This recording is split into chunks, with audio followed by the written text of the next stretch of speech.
Hello, everyone, and welcome to tonight's live telephone town hall with Congressman Kevin Mullin. During tonight's event, we'll be taking questions from constituents like you. To ask a question, please press star 3 on your telephone keypad to enter the question queue. And during this call, you can sign up for the Congressman's e-newsletter by pressing star 6 at any time. Again, press star 3 to ask a question and star 6 to subscribe to the newsletter. And with that, I'll turn it over to Congressman Mullin. Congressman, the floor is yours, sir. Thank you, Dirk. I appreciate that introduction, and thank you all for joining tonight's digital town hall. I am Congressmember Kevin Mullin, so very proud to represent California's 15th congressional district. This is a digital town hall tonight about emergency preparedness. I will provide a brief update on work in Congress, followed by our special guests. We'll then have time for Q&A. If you'd like to submit a question, please press star 3 to ask a question, and please press star 6 to subscribe to my e-newsletter. And we are live streaming the video of tonight's event. You may watch it at kevinmullin.house.gov. That's kevinmullin.house.gov/live. And that will connect you with our live stream. So as I've mentioned on my last digital town hall, I am a freshman in Congress. This is my first term, succeeding Jackie Spear in the U.S. House of Representatives, representing a slice of southeastern portion of San Francisco and much of San Mateo County on the Bay Side. I serve on the Natural Resources Committee, as well as the Science, Space, and Tech Committee in the U.S. House. And my main priorities are building an economy that works for everyone, protecting our democracy, which is a central reason I ran for office, and climate change, which we are very much on the front line here in San Mateo County and on the San Francisco Peninsula. So to the democracy question, central to my efforts, I serve on the task force on strengthening democracy. It's not a standing committee of the House of Representatives, but it is where we work on voting rights issues, where we are looking at gerrymandering, where we are looking at pushing the Freedom to Vote Act, essentially pushing a number of issues that we've worked on here in the state of California, where we've sort of set a bar when it comes to voting rights and access to the ballot, and an economy that works for everyone. We are, as you know, in the epicenter of the affordability challenge here on the San Francisco Peninsula. So cost of living is a major issue. It's why we need to modernize the poverty line. I have introduced the Poverty Line Act to include housing costs and childcare costs and healthcare costs, costs that modern families have to deal with. The Poverty Line Act formula was set in the 1960s. So it is overdue for modernizing, and I think that'll be a way to get people some assistance that they need. And delivering for the district is also very important to me, bringing federal dollars home. We are what they call a donor area to the federal government. We send more tax money to Washington than we get back. And that is going to be a focus of mine. Proud to have brought home tax money back to the district for infrastructure, sustainability projects, flood management, and community development projects, $14 million over 15 community projects in cities across the 15th congressional district. And we're fighting for more money in the upcoming appropriations process. So stay tuned for what money we're able to bring home on that front. I have a full service staff here. I'm coming to you live from my district office here in San Mateo. I have a full service staff here that serves constituents on a daily basis with Social Security issues, Medicare issues, immigration, Veterans Affairs issues, the panoply of federal programs that affect people. If you have issues with those programs, please give us a call and we can help. You know, we have been receiving many calls on the war in Gaza. If I could force an end to this horrific war, I would. I support an immediate ceasefire. But to be successful, that would have to be agreed to by both parties. So we need the hostages to be released, and we need a permanent, peaceful solution and get back on a path toward peace and a two-state solution in the region. On climate change, one of the most pressing issues of our time, we on the Bay side are dealing with sea level rise. We're quite literally on the front line of climate change.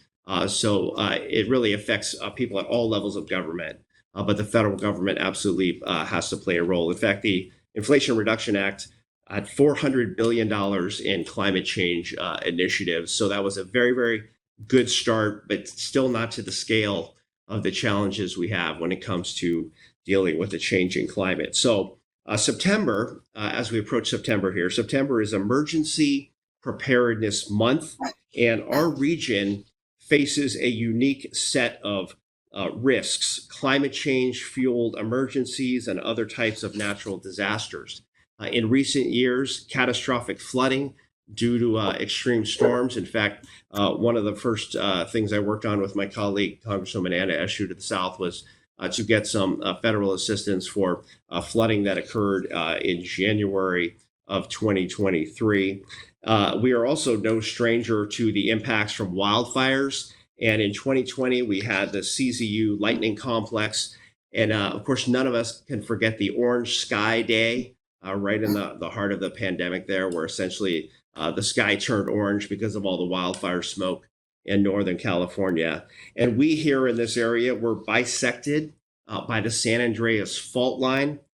So earthquakes are an inevitable reality of our state and region. So to address those issues and many others, I've introduced something called the Weatherization Resilience Adaptation Program, or WRAP Act. We like our acronyms in Washington, D.C. The WRAP Act will help at-risk, low-income homeowners and affordable housing providers make their properties more resilient to climate change-driven disasters. I'm also advocating for increased funding for FEMA's urban search and rescue teams. These are brave and highly trained first responders who respond to the most devastating disasters across the country. Here in California 15, we have California's Task Force 3, which is housed at the Menlo Park Fire Protection District, and we're going to be talking to our chief in just a moment about that. But I have been leading a bipartisan effort to provide a major increase in funding for these task forces across the country. The funding is not final yet, but I am hopeful that we can keep it in the final appropriations bill. And on the earthquake front, I just introduced the Earthquake Resilience Act, a different kind of ERA. The bill would direct the federal government to conduct a national earthquake risk assessment, develop guidelines for restoring lifeline infrastructure like utility pipes following an earthquake, and direct USGS, the U.S. Geological Survey, to incorporate GPS technology to improve the prediction of aftershocks of major earthquakes. So that has been introduced, but legislation and funding are only part of the equation. Individual preparedness and emergency response are also critical components for minimizing damage and making a solid recovery. So we are going to introduce our guests, but Dirk, I'm going to turn to you. Before I bring our guests in for the conversation, we have a poll question. We want to get a little bit of input from those who are watching or listening. So let me turn it over to you for our first poll question, which we will be tabulating during our conversation, and then I'll bring our guests who've been kind enough to join us into the conversation. So Dirk, over to you. Thank you very much, Congressman. And yes, as the Congressman mentioned, the technology we're using during this call affords us the opportunity to do polling, a chance for us to get your feedback, everybody that's on the line with us this evening. So I've got a poll question. You can go ahead and please use your telephone keypad to respond with the appropriate response. So the question is, what type of natural disaster are you most concerned about here in the Bay Area? Flooding and extreme storms? Please press 1. Earthquakes? Please press 2. Wildfires? Please press 3. Something other? Please press 4. So again, please use your telephone keypad to answer this poll question. What type of natural disaster are you most concerned about here in the Bay Area? Press 1 for flooding and extreme storms. Press 2 for earthquakes. Press 3 for wildfires. Press 4 for something other. I see a number of people are keying in their response. Thank you very much for participating in this poll question. And as the Congressman mentioned, we will be tabulating these and providing the results later in this call. And with that, Congressman, I'll hand it back over to you now, sir. Thank you, Dirk. Look forward to those poll results, and we'll have a second question a little later in our program. But I want to bring in our distinguished guests at this time. Mr. Robert Fenton is the administrator of FEMA's Region 9, which encompasses California, Arizona, Hawaii, Nevada, Guam, and numerous other islands off our coast. Mr. Fenton has responded to over 100 federal disasters, including the 9/11 terrorist attacks, Hurricane Katrina, multiple super typhoons, and was the federal coordinating officer for the COVID-19 response across 4 states and over 150 federally recognized tribes. He has also worked extensively in Washington, D.C., and has served as the acting FEMA administrator during the transitions between presidential administrations. We are lucky to have him serving us here in California. Thank you, sir, for joining us. And I also want to bring in Mark Lorenzen. Mark is the chief of the Menlo Park Fire Protection District, which oversees and is the sponsoring agency for California's Task Force 3, a Type 1 FEMA urban search and rescue team. Task Force 3 has been deployed to incidents including the Oklahoma City bombing, the World Trade Center bombings, the Hurricane Katrina as well. And Chief Lorenzen also has been bravely serving California communities for 33 years. He was the Ventura County Fire Chief before joining us here in the Bay Area. So I've been asked to make sure that we remind our audience to press *3 to ask a question of our guests. That's press *3 to ask a question, and press *6 to subscribe to my e-newsletter. So thank you both so much for joining me. You both have been responding to major disasters across California and the country. Can you tell us some of your most memorable experiences, and what were some of the most important factors in how a community was or was not adequately prepared for a disaster? And maybe I'll start with our FEMA administrator, Mr. Fenton. Well, thank you, Congressman Mullin, for having me on today, and also being on with Chief Lorenzo, who has just years of experience and know him well. So appreciate being on. As you heard at the beginning, I've been involved in numerous events over the last 28 years of my career. But the one I remember the most is the first event I was involved in, which was the '89 earthquake in Loma Prieta. And I was a 19-year-old kid living in San Francisco, getting ready to watch the Giants game. And that was maybe my first introduction to a big event. And I remember that night, after the earthquake, what do we do? What happens? And many of the people in my neighborhood scared to go back in the house. And so we spent that night together as a community, sleeping out in front of our houses because a lot of people were scared to go back into their house. And as I look back over my career and all those big events, to me, success is community coming together. It's coordination closely with first responders, listening to their direction. It is leadership, whether it's the fire chief, police chief, the mayor, governor, providing clear communications.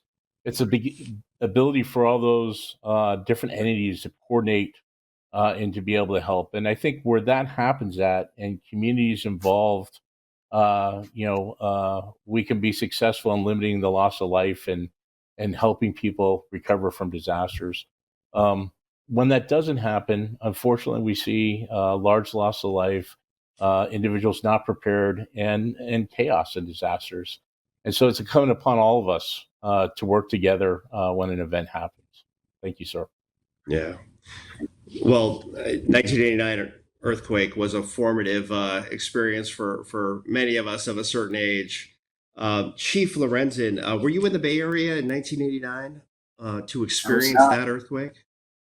No, I was down in Santa Barbara. Yeah, yeah. So, give us a sense. I mean, you serve multiple communities here in our state. Give us a sense of some of the things you've responded to and what it takes for a community to be ready to deal with these kinds of things, and how has it evolved maybe over time? You know, maybe from 1989 or thereabouts. How Sure. communities have become more resilient, more prepared to deal with these kinds of incidents. Well, sure. And you kind of touched on it earlier with your interest and dedication to trying to resolve some of our climate issues. Back in December of 2017, I became acutely aware of the impact of climate change and the way it was impacting wildland fires. We had the Thomas Fire that started in Ventura County and burnt over the course of almost a month into Santa Barbara County. 282,000 acres, over 1,000 structures lost. Um, and I think really what was remarkable about that is what I noticed most was the fire was burning differently than anything I had ever experienced in my prior 25 years. Really attributable to the change in the climate. Uh, we had an incredibly robust defensible space program down there that really was rendered almost just useless because of the significant changes that we saw in how fire was driven through the ember environment. And so I guess my message to the public is this: that was, even though we lost so many homes and businesses, it was still a successful fire in that we didn't lose anyone. There was no civilian loss of life due to the lack of evacuation. And so what that was um, really was partnering with the community in ensuring that they were paying attention to the media, listening to evacuation warnings, and getting out quickly, and then also partnering with our law enforcement agencies to ensure we were, looking out ahead of the fire and making sure our communities were evacuated. I think we all had, and what we call our slide carousel, had gone through with what had happened with a campfire up here in Northern California. And we were trying very hard with the fire conditions to try and avoid a repeat of that. So a lot of that was early evacuation and also having a community that was willing to listen and participate and engage with our law enforcement partners and in getting out early, and neighbors helping neighbors.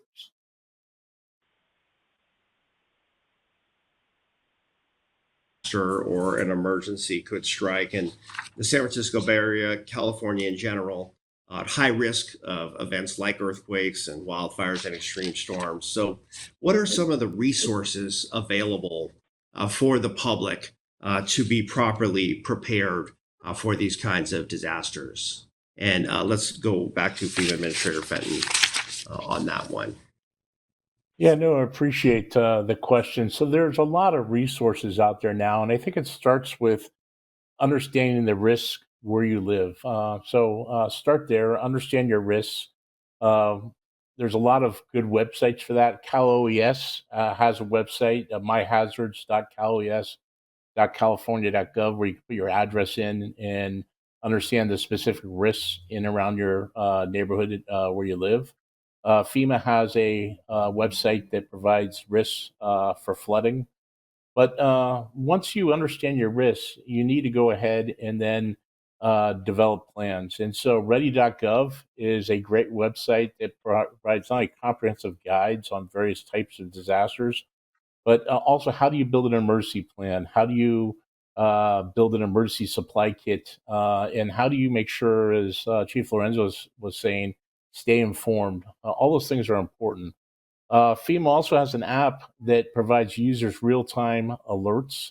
You can put up to 5 locations. So if you want to, maybe monitor someone else, maybe a family member or someone else that doesn't live close to you, you can put 5 locations nationwide and access emergency safety tips. Also, tell you where shelters are open immediately following a disaster. So if you need to evacuate your home, where's a safe place to go to? And it's available both on iOS and Android platforms. Also, I urge you to become part of the team. Most local communities have community emergency response teams. where training's offered to be part of that program, and you could assist and support through volunteering and learn basic techniques and skills such as fire safety, even search and rescue and disaster medical operations. And lastly, make sure you have insurance. Make sure that your insurance is sufficient and is provides enough coverage and is up to date.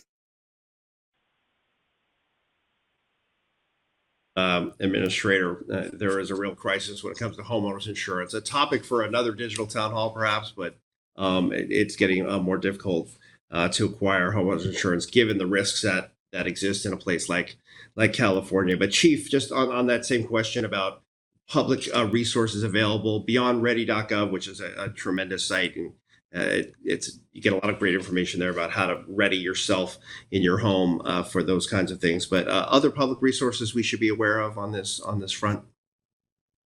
Sure. Since Administrator Fenton hit on a lot of the important topics, I will clean up and share a couple of the others that we have here locally. As he mentioned, CERT programs. We have a very active CERT program here in Menlo Park. I know many fire agencies do in San Mateo County. That is so critical and important, and especially when we start thinking about, it's one of the poll questions, what is the greatest risk? Obviously, a big risk here is the earthquake risk. And if and when that happens, our first responder resources are going to be so quickly overwhelmed with what is going on in the number of emergencies. We're absolutely going to be dependent on community volunteers, people that are trained, neighbors helping neighbors. That is a significant part of what CERT is there for, is to help you be a community, first responder. And that training is really, really critical, and it will be critical in that time of need. Some other important things, and it's just trying to stay informed. There's a great app that California has called the My Shake app. I encourage everyone to download that. You get some form of early warning regarding earthquakes. And then also here in San Mateo County, there is something called SMC Alert. You can go to smc.gov /BEM and sign up for that. And that's how you will get notified in the event of significant things going on that comes through the county. Just trying to be informed, as Director Fenton said, it's really important to have a plan, and when the time comes to put that plan into place, whether it's earthquake or wildland fire or fill in the blank, being prepared in advance is really a key to success. Yeah. Well, thank you for that, Chief. And what I want to do now is turn it back to Dirk. Dirk's got a second poll question. We want to solicit some input from the public. So, Dirk, over to you. Thank you very much, Congressman. And yes, this poll question, same as the first, please use your telephone keypad to respond. The question is, are you signed up to receive emergency alerts from your local county office of emergency services? Please press 1 for yes, press 2 for no, press 3 if you are unsure. So again, we're looking for everyone's input here. Are you signed up to receive emergency alerts from your local county office of emergency services? Please press 1 for yes, press 2 for no, press 3 if you are unsure. I see a number of folks are keying in their response. Thank you very much for participating in this poll, and we'll be tabulating this poll along with the first poll and providing those responses and the answers to how that shook out in just a few moments. But another reminder, if you'd like to participate by asking a question live on this call, please press star 3 to get into the question queue and to ask your question live. Again, please press star 3 if you have a question you'd like to ask. And as a reminder, the Congressman's e-newsletter is full of vital information, and you can get signed up to receive that during this call by pressing star 6. So with that, I'll hand it back to you, Congressman. Thank you for that, Dirk. And the early warning system for earthquakes, that was frankly something of a Herculean effort to pull that together. And I know that the technology is still being refined there. And the SMC alert, as a resident of San Mateo County, that is a tremendous resource. And I know some significant resources have been put in there to make sure that our residents are ready if they sign up. So we will certainly be plugging that numerous times here tonight. So back to our questions. If I could just ask you both, we've got one a local administrator, one federal administrator, how your agencies, your respective agencies, coordinate with other government agencies that respond to emergencies at the federal, state, and local level. How does that communications protocol and communications chain work in the event of a natural disaster? How does that work? And we'll let's keep it local. Let's go to Chief Lorenzen to start on that one. Right. Thank you. Well, I'll start at the local level. We just had a significant fire in our county on June 3rd, with that 2700 Middlefield Road affordable housing complex that was under construction that ultimately burnt down. But that was the whole concept between the automatic aid and the robust mutual aid system here, where it takes a village to deal with significant problems. So it was a seamless response amongst San Mateo County resources and mutual aid resources from Santa Clara County. It's just critical. I think we all realize that on significant incidents, it takes more than just us to do that. On a larger level, having dealt with significant wildland fires in the past, on the Thomas Fire, we had 8,000 firefighting personnel on the scene. That was an effort between local, state CAL FIRE, and also the Forest Service resources. And I think the key for us is recognizing early when we need help and asking for it, and everybody leaving their egos at the door and working collaboratively to get the situation resolved. So the California Master Mutual Aid System is one of a kind and unlike any other in the United States or even the world. So, and unfortunately, it gets exercised so frequently during wildfire season. So we're unfortunately really well practiced at it, and pretty good at mobilizing federal and state resources. Yeah. So, Administrator Fenton, you cover a broad territory in the Western United States. I'm sort of curious how we in California compare maybe to some of the other states, just in terms of readiness, the communications protocols with different agencies. Obviously, you've got different levels of bureaucracy. So FEMA rushes in after a big event. How that works, and maybe how does California measure up when it comes to the response to those kinds of disasters? Well, when I say California is definitely one of the top states in the country, and that's not just the state, but all of its counties and cities. It's because they have a tremendous system, as the chief said, that is exercised, unfortunately, routinely, just because of the risks that exist in California and the system that exists here. The system they use is called the State Emergency Management System. It allows sharing resources across jurisdictional lines. Because they have a system that they all use and is part of their law, it allows all responders, first responders, to be on the same system. That means communications is consistent in how they coordinate communications, on how they make decisions and actions. So from my perspective, it makes it very easy for me to come in and support California. The chief is exactly right. The system is locally led. During events, you should be listening to your local officials, whether that be fire, police chiefs, for critical information. My job is not to direct or provide, it's to support. And so what I do is bring in resources from the federal government that are needed during those events. It may be certain expertise, it may be certain types of capability as far as more teams and more resources that they may need for the bigger events. In some cases, it's funding and bringing in federal dollars to offset some of those costs. And then in other cases, it's focused on individuals and helping them recover. At the end of the day, we also focus a lot of our funding on how do we build resilience, because as you said, Congressman, the risks are only growing. Climate change and other things are continuing to grow the risks in California. So we need to continue to be resilient. That means strong building codes, and that means building back better. Absolutely. So earlier, I mentioned the urban search and rescue response system included in this year's House passed appropriations bill. We're going to continue to push for that.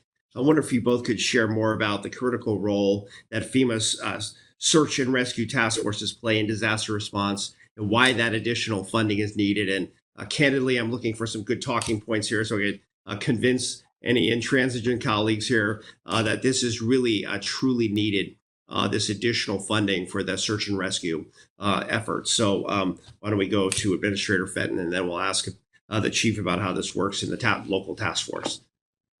You bet. And they have a great task force there in Menlo Park, and they do a great job of leading it.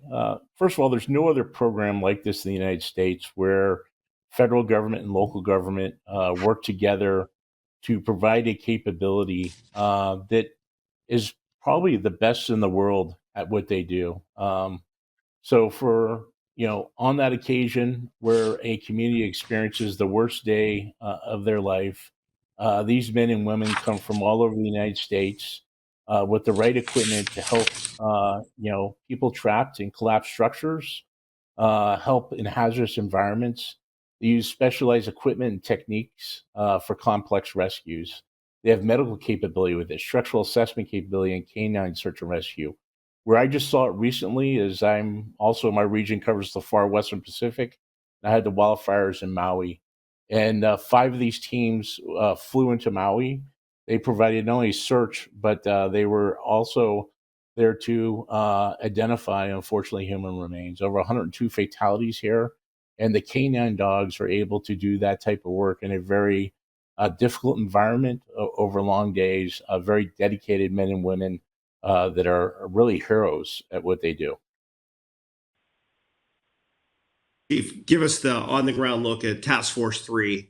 My understanding is you guys are setting the standard for this kind of work in that task force, but describe some of the work that you do. Sure. We're fortunate to be a sponsoring agency for California Task Force 3, one of 28 FEMA Type 1 teams throughout the country. We happen to have 8 in California. Here we are preparing for every situation, whether it's hurricanes or earthquakes or shell recovery or you name it, tsunamis. It is a dedicated team that's supported by 14 other fire agencies around here, as well as civilians, doctors, engineers, canine specialists.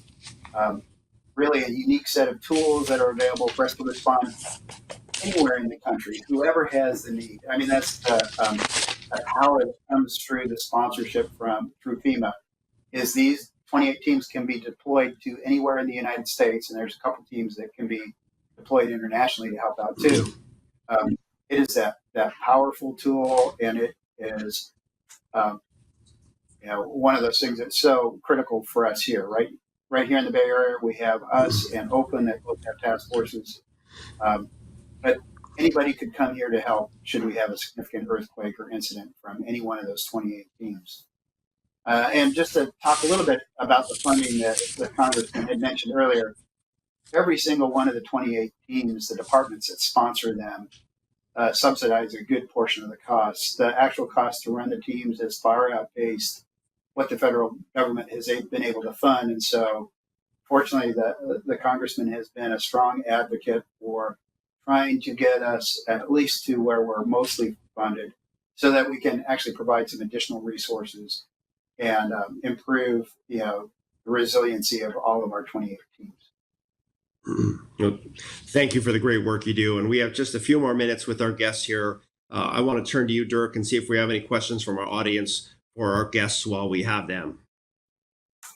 We most definitely do, but I want to make a quick reminder. If anyone does have a question you'd like to ask, please press *3 on your telephone keypad to enter the question queue. And I've actually got a question here that was submitted from Eve from East Palo Alto, who wonders, among the survivors of recent disasters, what are the items in the emergency kit most used, and what was most useless?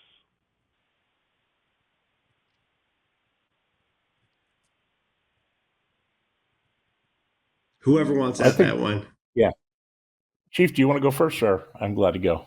I'll give it a little bit of a go. We, just a year and a half ago in January, we had some pretty significant storms that impacted East Palo Alto, and it was interesting. It was really a telling experience for those that were prepared. Probably the most used item that was in the emergency kit were the spare batteries that people had to charge their devices. We were without power, especially in East Palo Alto, for almost a week. Then it was food items that didn't need to be cooked or heated because most people didn't have any way to heat up food on electric stoves, etc. Beyond that, I don't know about the items that were least used, but those were probably the ones that were most used. And beyond that, I think people realized the need for warmth and other things that come along with not having access to electric heat, and also being off of being not connected to the internet too. So that was a big challenge. That's not in anybody's kit, but we are recognizing that locally to try and set up centers where people can come and recharge batteries and also perhaps connect with Wi-Fi to make connections with family members. Yeah, I would just add to that. I think radios are important. In today's age, we rely on social media for information, and a lot of these events, when power goes down, internet goes down, you need other forms to be advised of information. So going back to things like radios, food and water is important. I recommend that every year you look at your kit. What I found out in my house is that my kids end up going through it, and they grab things out of it over the year. So make sure you replenish that each year and update that kit. I think nowadays, with so much use of phones, phone chargers, if you have one charging in your house, grab it. You should always have one charging, and you could grab it and be part of your kit when you go to use that. Yeah. Great tips. So, Dirk, do we have any more questions? We have just a minute or two here. Yes, we certainly do. We've got a question that was submitted online from David, who asks, how does one prepare for a potential emergency? And is fire preparedness different than earthquake preparedness? I'm happy to talk about that from my perspective. Yeah, it is. Fire preparedness is a little bit different. Usually, your fire preparedness has to do with hardening in advance of a fire, ensuring your home is ready for it, right? That's defensible space, clearing combustible items away from around your home, making sure your gutters are clear, etc. So that's done weeks, months in advance. You also know when a fire is coming. It's unless it starts right next to your house, you have a little bit of warning where you don't have that with an earthquake. So, for a fire, you're getting your papers and your medications and your pets together, and it's kind of that ready, set, go mentality. So, as soon as there's smoke in the air, you're preparing all those things, putting them in your car, and then when it comes time, you're evacuating, right? So, and you can evacuate out of town, you can evacuate to a hotel or to family members' homes, and you'll have those things there. With an earthquake, especially a significant one, there's a good chance that a good majority of our infrastructure is going to be destroyed, and there won't be a robust, quick response from first responders. You're going to have to be self-reliant for potentially days, many days. And so being prepared for that looks very different. Like Administrator Fenton was saying, you will have to have a much more robust kit in the case of an earthquake that really destroys our infrastructure to be able to survive with your family and feed them and ensure they're hydrated. So both very important. Your kits and your preparation needs to look good. Yeah, the only thing I would add is make sure that you also have a reunification plan. Make sure that, especially an event that separates you and impacts the communications, you're able to get back together with your family and figure out, where is that safe place that you all end up together at that everyone knows how to get to. So that's another important part of the plan. So, gentlemen, I know I said I had just a minute or two left with you. My staff tells me that a number of questions have come in. I want to be respectful of your time, but if you wouldn't mind hanging out just for a few more minutes with us, we have a few more questions. I think we may have somebody live on the line. Dirk, a question that is coming in for our special guest here. Yes, sir. We're going to move to the phones. From San Carlos, we have Kristen joining us on the line. Hello, Kristen. Welcome to the call. Please go ahead with your question. Hi. I had two quick questions. You mentioned Paradise, and I feel like in any kind of event that required an evacuation, it would be very complex on the peninsula because there's only a few routes in and out. Do we have a coordinated plan? Like the people that live in Woodside go to the coast, and you understand what I mean. So we don't have that kind of gridlock that happened in Paradise. The second question I wanted to ask is, do you feel FEMA is better prepared for this region? Because what happened in Hawaii, I understand that it's an island and that's also very complex to deal with. But we all saw the videos of people not being able to access things, and I want to know that you'll allow the community to help itself here, kind of the way that we did in the Marina District when Loma Prieta happened. Thank you. So maybe Administrator Fenton, if you could address that last question first, and then I'm going to turn to Chief Lorenzen about sort of the practical concerns we have in San Mateo County with our geography and moving bodies around. But Administrator Fenton, maybe on the Hawaii example, and maybe lessons learned from that might be applicable going forward. So, as I said in the beginning in my opening comments, you're responding to these events, especially the bigger events, really requires a whole community response. And that's not only government at the federal, state, and local level working together to be able to coordinate, communicate, have leadership, all those kind of things. But that includes private nonprofits, private sector, and the public, the community itself. And so that's really important. As far as FEMA in California, Arizona, Nevada, the Pacific, it's the same FEMA organization. Obviously, many more resources in California that exist at the local and state government and the federal government within California. So response times are shorter. The community definitely needs to be involved, not only in the response through CERT teams and other types of information, but also the recovery. In Maui, the community was heavily integrated into the recovery, and they still are. It will take years for Maui to recover, just like it's taken years for Paradise or even after the Santa Rosa fires there for Coffee Park and those places to recover. So we're very much integrated. The resources will be there, but we all collectively need to work together. And Chief, just the question about evacuations and where we move people. San Mateo County's got this urbanized corridor on the bay side, but we also have this open space, forested area as you get toward the coast side. So unique geography that we deal with here. But what kinds of thinking goes into preparing for moving people to respond to wildfires? And I'm old enough to remember when San Mateo County wasn't considered wildfire country. It most certainly is considered wildfire country now. But any thoughts on that, sir?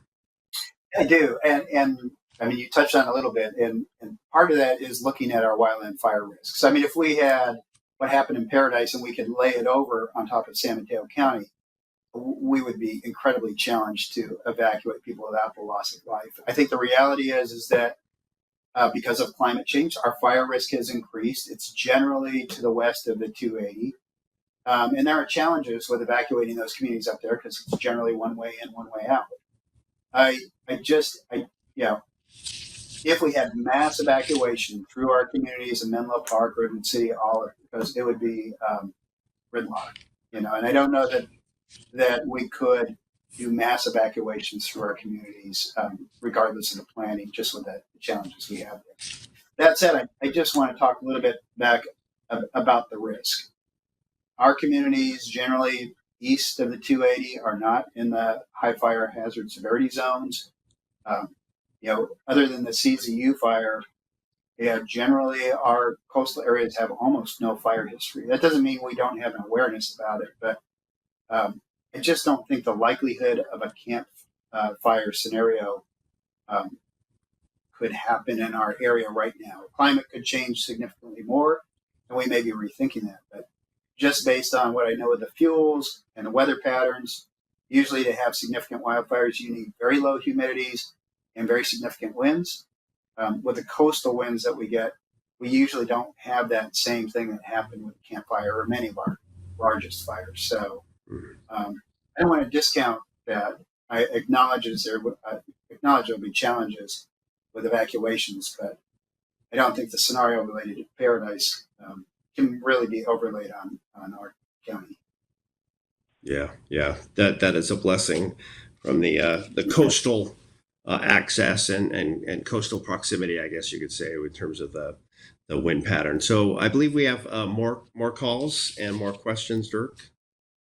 We do, sir. And Julie is looking to learn the best way to keep pets safe and ensure we can get our pets back if they're picked up by the Humane Society or other groups.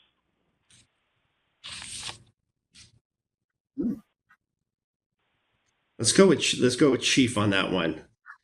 In terms of in a fire scenario, for example, where an evacuation happens and pets are lost, I can tell you firsthand we have an incredible Peninsula Humane Society and a sort of animal response effort here in our county. But talk a little bit about that in case that were to happen, what people can do, Sure, and to keep their pets safe on the front end.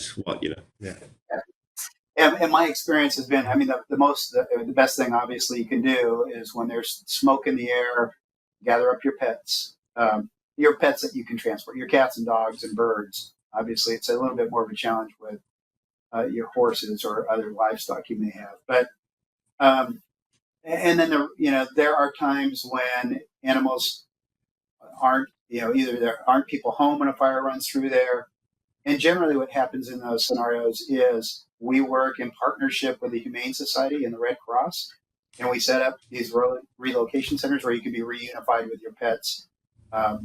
Usually there'll be an evacuation point and a shelter, and there'll be broad communications through the media, through our Department of Emergency Management for reunification of pets through the Humane Society too. So there will be a process if that happens. But the best thing to do goes back to, again, that ready, set, go kind of concept, is that when you see smoke in the air, that's the time to gather up your pets. Make sure you have them in a crate or in your car, the garage door open and the car pointed out so that when it's time to evacuate, you can evacuate with some of your most important family members with you, your cats and dogs.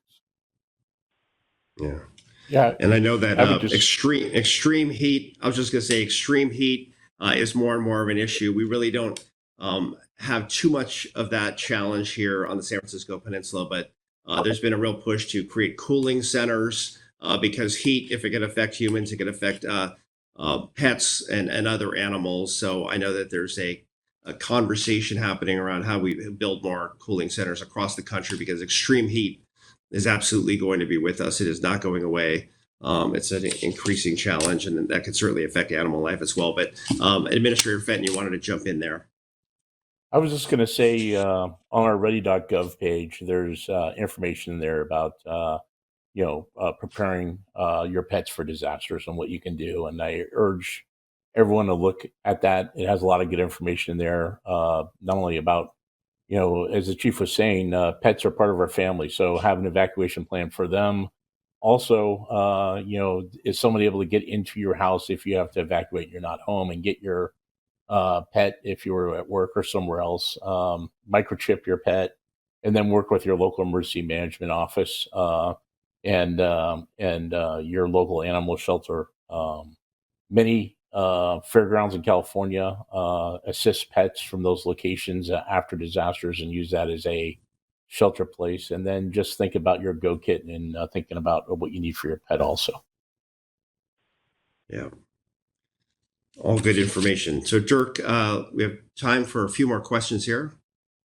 Yes, sir. So we've got one from a San Bruno resident who says, "Hello. In light of the challenges around landlines, and particularly with seniors in mind, what is the best type of phone system? And there are now cellular landlines and internet landlines. Which holds up better in an emergency?" Great question. Who wants at that one? I know that there was an effort to eliminate landlines, which has been turned back at the CPUC level. But that is a very good sort of fundamental question in terms of what kind of phone you have to have, what can hold up during an emergency. Because I would imagine, especially on the coast, we've had issues with connectivity on the coast where cellular service has become unavailable during some difficult moments. So who wants to tackle that one? That's a very good question.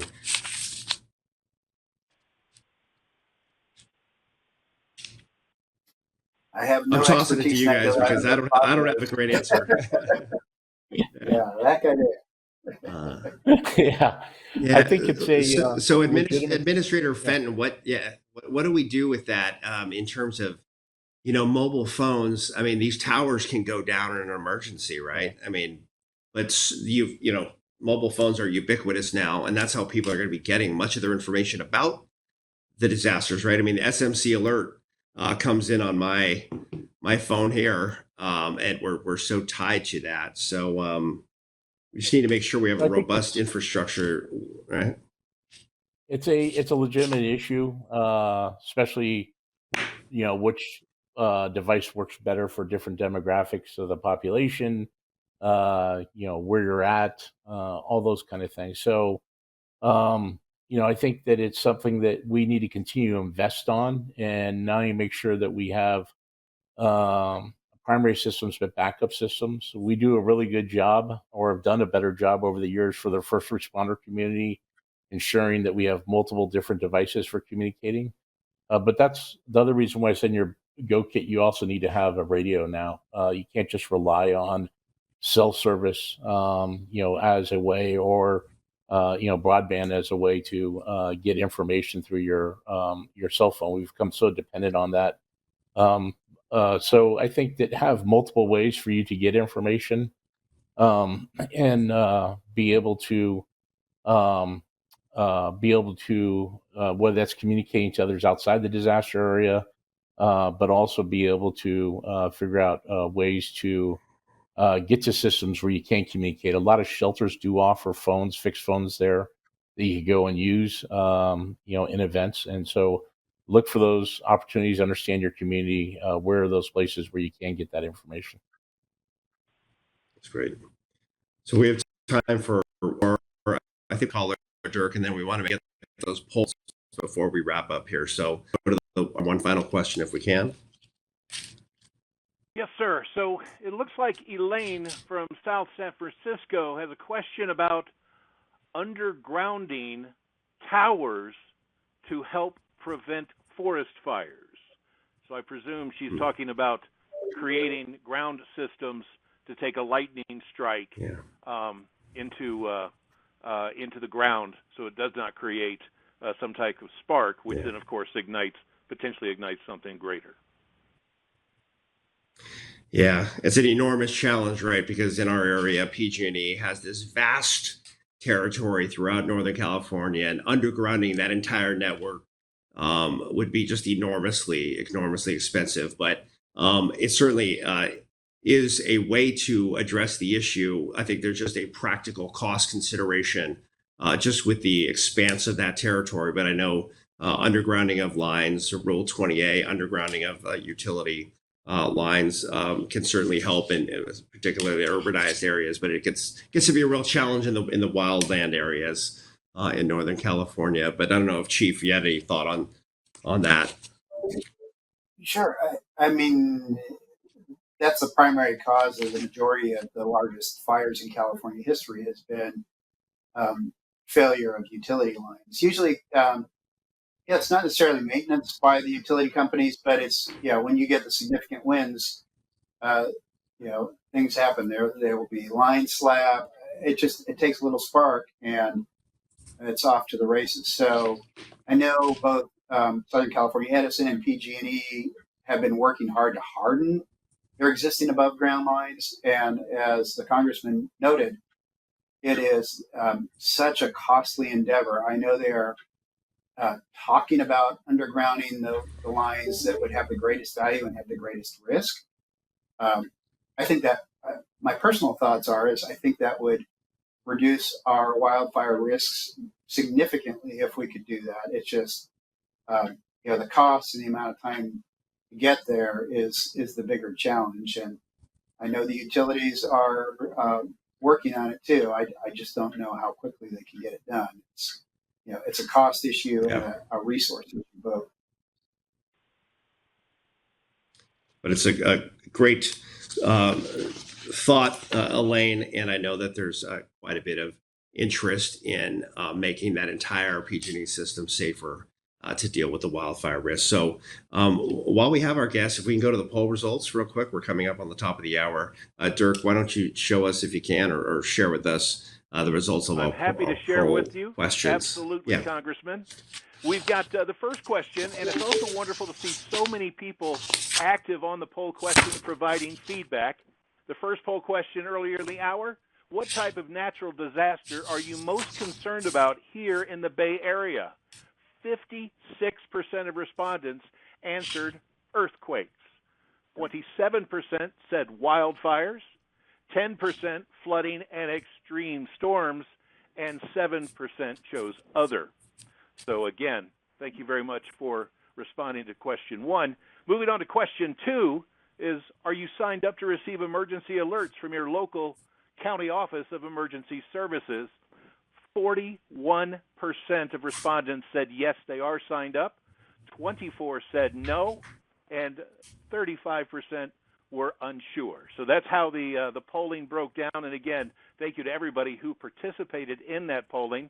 And as the Congressman mentioned, we are just slightly eclipsing the top of the hour. But I want to make sure, Congressman, we give you an opportunity for some closing thoughts, please. Thank you for that, Dirk. And very quickly, to sign up for emergency alerts in San Mateo County, it is smcalert.org.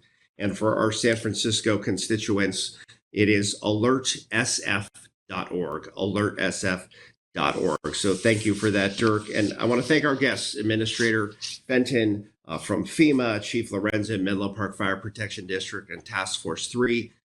You guys have been enormously generous with your time and expertise. I want to thank you both for participating in tonight's emergency town hall, and I'm sure I'll be working with both of you in the very near future. So thank you for that. And we want to thank the constituents of the 15th Congressional District, who I am so very proud to represent. Thank you for taking time to learn a little bit about emergency preparedness, how you can be best prepared for what is to come with climate change and other disasters that may be coming our way. So thank you very much for participating tonight. We will be conducting a series of these digital town halls. I want to thank my staff, of course, here in my San Mateo office for helping pull this off, in particular, Samantha Weigel, who set all of this up.